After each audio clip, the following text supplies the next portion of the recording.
Hello, good day mga boss. Charlotte ng DIY Rips. So mag-unbox lang tayo ng parts na ikakabit natin sa Honda Click. Yan. So maraming binibentang swing arm ngayon ano. Yan. Pero ito lang yung binili natin. Racing Sports yung brand. Yan. Kasi yun lang yung kaya ng budget. Pero ito, CNC na to no. Yan. Ito siya. Yan. So okay din naman.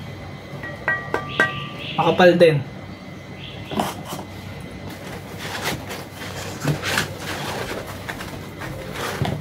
Kasi ito yung may bearing.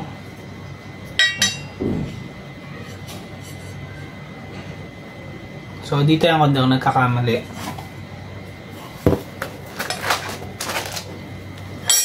Tapos may kasamang bolt.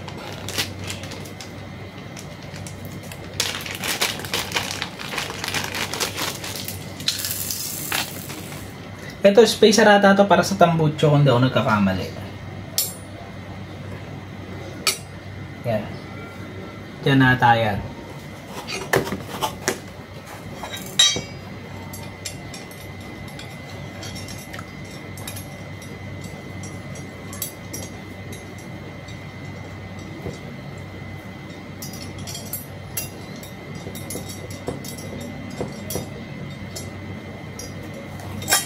Yan. So, ganyan yung magiging itsura niyan.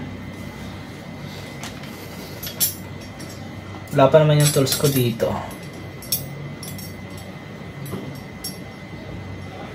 Pero may magandang screw hata ako. Check ko nga.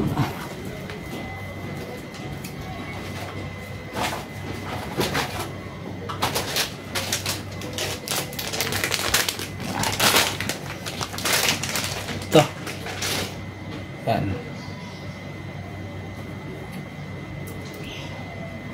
Mas mahaba ng konti, pero tingnan natin kung pwede. Sumasabit sa butas. Pero siguro kung meron pang ikot, kaya to. So try ko muna maghanap ng pang ikot ano. Bale ito no. Yan.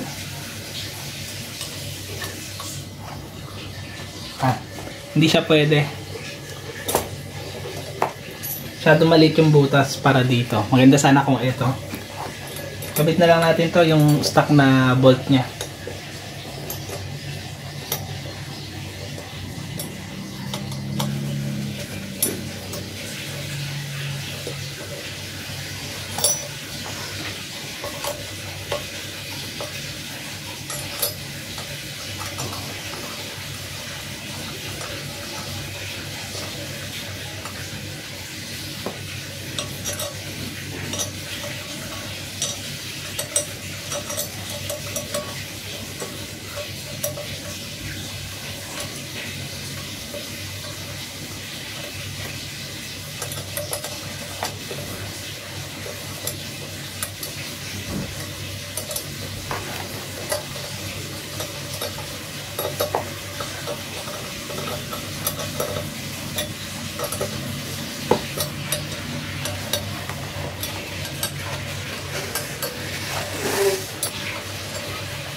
Yan.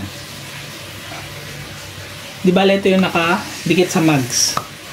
Yan, dito. So, maganda rin yung itsura niya. Actually, mas mabilis tong buuin compare dun sa CNC swing arm nung NMAX Vito ko. Medyo nalito-lito ko dun. Ito at least ito pagkasalpak dito, ayan na agad.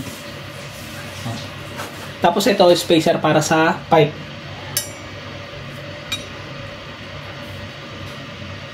Yan o. Medyo kakaiba lang yung pagka-silver niya. Medyo dull siya sa personal. Hindi siya yung makintab na makintab talaga. Pero pwede na.